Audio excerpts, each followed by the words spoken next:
Gio wants to go into this with a fresh mind. I know a lot of people probably here in the crowd have been here for some of the leaks and stuff before, Bruce.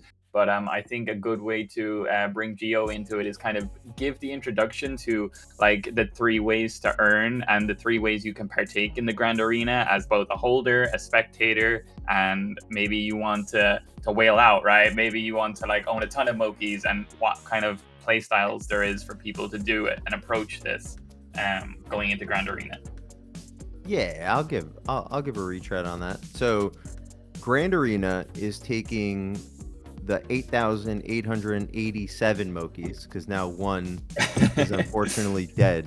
Jiho, I don't know if you know that we're holding a funeral for one of them. What happened? What is the hype? What is the hype around that? What's the alpha? Like I saw that there's like a missing Moki. So, Cammyyy, you want? Chat is saying that it's a lie that this Moki may still be alive or not missing. He is in purgatory right now. Let's put it that way. The Moki got sent to a Coinbase wallet, and obviously, once something gets put into that wallet, it's not coming back out. So it's not technically dead. He's just lost in the system. He's in the. Yep. Okay. Yes. He's technically recoverable if we can get Brian. If we can get Brian, Mr. Armstrong to help out. Yes. Yep. So right now this Moki has been lost in the ether for quite a while now, and I think we're calling it on the search for him. So we're gonna be holding a funeral for him. If you want to be there maybe and say a few words. He was always a big fan of you, Jiho, so maybe you can carry the empty casket. But I mean, we have singers. We had the first NFT funeral, or like the wedding in pixels. So I think now having the funeral for the Moki is pretty cool. And as Bruce said, we're going to be having a singer. We're going to have some speeches and stuff like that. So we're going to make sure he gets a proper send off until maybe he can be reclaimed one day. Yeah. Okay, so there's 8,887 of them now because Dear 1847 is gone for what seems to be forever. In that, we're creating a universe of competition between Mokis that runs 24/7. These Mokis are all competing to become the Fortune Keeper, which is the MVP, the leader of the Mokuverse, right? And to do that, every single Moki owner has the ability to take part in basically an idle strategy game where they can train their Moki to be better at all different attributes, different game types, different competitions, using AI and machine learning, right? So you're able to train your Moki literally using machine learning, edit their stats, edit their tendencies in the arena, and prepare them for battle. They're going to play 24/7 against each other in 3v3. The first game that they're going to play against each other is a 3 ways to win game, which means it's basically like an arcade platform game where there is 3 different ways to win on the map at all times. So let me drop in a little. Yeah, maybe you could drop the picture you had last week, Bruce, for people who may not have seen it. It's really good for people to visualize the description. Yeah. So this 3v3, I'm literally invading the artist space right now. I see them all working in there. They're like, what the fuck? I'm just going to grab a random one that may have new things that we're trying out in it. Bing, bing, bing.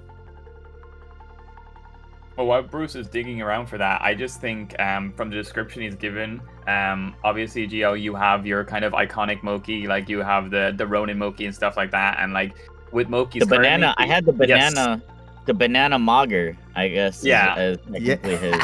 Exactly, and we always have a thing in the community here. Like everyone is very recognized for their Moki. You know what I mean? Like that's your Moki. If anyone sees that, everyone can kind of know it's yours. And I think like the direction we're going with the Grand Arena and having them as AI and having their own personalities is there's going to be fandoms being built around these competitors like that are winning and stuff like that. So it's just going to add another layer of like, maybe these Mokis are going to be able to talk back and be able to give after action reports at some point.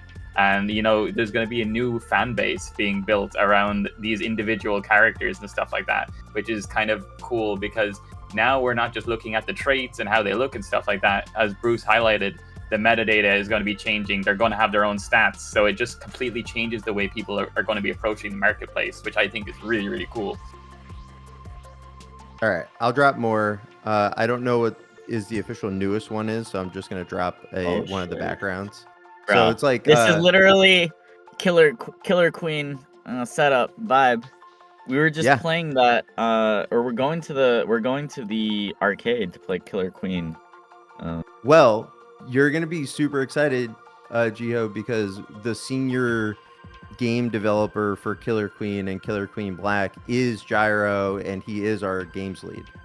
So, okay. So he worked on the Switch release. He was the senior developer there.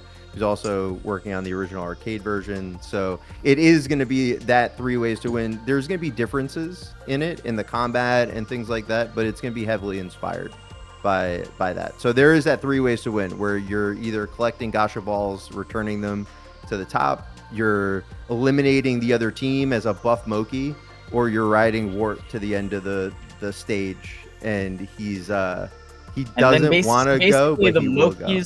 And so the Mokis are, it's kind of like you're the general, or you're training your team or something like that, and optimizing their team, and then do you watch them to basically see what's going on, or? So every game that's played will be streamable live, and they'll also be replayable. There'll also be replays available for every match. Which brings into the next piece, which is like, all right, well, if you're not a Moki holder, how do you play in this ecosystem? We're creating an entire fantasy card game over it, where you're able to collect collectible cards of Mokis, create fantasy lineups for those Mokis, and then enter in those competitions. Think like Fantasy Top, but over this game that's being played every day. So you pick 3 Mokis that you collected, plus a spell card that changes the way that the game is being scored. For example, like, let's say you collect 3 banana Mokis, and you have the banana split card, and you get 1.2x points for every banana Moki in your lineup. Like, this is how we're going to create strategy and differentiation in lineups. And then you play daily fantasy contests against everybody else on People may not know this, but I'm actually into sabermetrics. Like, I'm actually really good at investing on sports teams. I call it sports investing. Others may call it sports gambling. But I have a good record. It's gambling strategy. Well, this is it, man. I have a good record. So this sounds like my kind of experience potentially. I think the aspect of having them streamed all the time, or like these matches happening all the time, just is going to create a lot of community events where we could just sit and watch these Mokis perform. The problem, guys, is that I guarantee, like, as someone who was involved in shipping Axie auto battles, which was cool, people are gonna want to be like, I want to get in the game. I want to get in the action.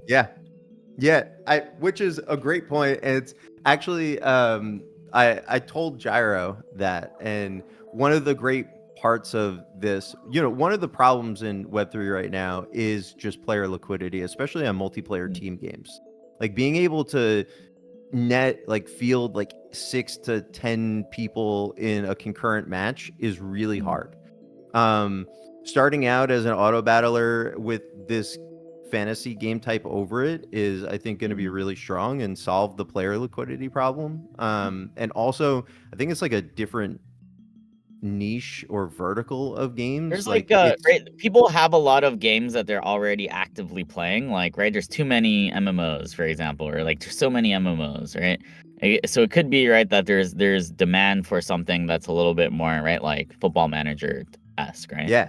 Yeah. But the great part about having these AI Mokis is, if we were to get the demand to make this multiplayer, and we did do that, you can still play with your Mokis, right? Like, these Mokis are trained to react to the game board. They're trained to have different tendencies. So even if you were playing in the game, you can likely bring your Mokis along with you and play the game with them as your teammates. So having these AI ML Mokis, I think, solves player liquidity problems in multiplayer. It definitely solved fucking QA problems. I'm sure you, as making multiple games, you know that QA is such a fucking pain in the ass. And these things are finding problems before humans can.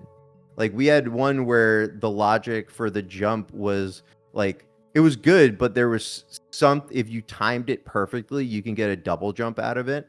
And they found it in like 2 days of training, and they started abusing it to like fly across the map. So the AI Mokis are good for a number of things. But outside of that, I think it's super social. Like, you're going to be able to put together lineups. You're going to be able to create content on which lineups are trending, which lineups are recommended for a day's slate of games, and champion Mokis that are, we'll get in the ways to earn, but the champion Mokis in the card packs are, which may be a leak, are also at some point going to be getting AI personalities as well. So we built off like the leading AI chat tech that's out there in open source, and we have a launcher for them. So imagine Jiho being able to talk to Banana Mog and be like, how you think you're going to do today? Report. Yeah. Right. Yeah. Get an after action report. Get it. Imagine a NBA press conference, but with Mokis. Are we going to see Mokis talking shit on the timeline to each other? Like, they just have it, totally like, possible. Yeah. One of the things I really want to do is make sure that they can create rivalries and not like each other. So I think it's a combination of them being a social agent, in-game, bettable, collectible, creates almost like a new genre. It's like a micro sports league that runs 24/7, which we really love because, sports leagues can't run 24/7 because humans can't play them 24/7. But we can, and you can play fantasy whether it's 1 a.m. In San Francisco or 12 p.m. in Vietnam. Like, you're able to play those things. So that's why I'm really excited about it. One of the big advantages of having them as AI, one, it's like, it kind of deters a botting problem or any kind of problem that could arise from that. And the second thing is, because your Mokis are playing for you, the skill ceiling is changed, right? Sometimes with games, the skill ceiling can be pretty high and people can get off-put. They'll be like, I can never become the top 100 because I just don't have the skills to do it. Now your Mokis are playing for you, right? So it's how well you train them and how well you can actually get them to perform. That's going to be a thing. So I think it's just a lot easier for a lot of people to get involved because of how competitive it's going to be. There's a lot less blockers there for people to get engaged. That makes sense. I mean, for me, right, like, it used to be that I could play, but now, right, I could play more actively, right? Like, and there were days of Classic, right? It was like player liquidity. I was helping to provide player liquidity, right? It was like my way to part of doing my job was playing the game, right? And then kind of, right, like, talking to people within the community. And literally there was 30 to 40 people within the community. Long gone are those types of days. So yeah, no, I think this makes sense.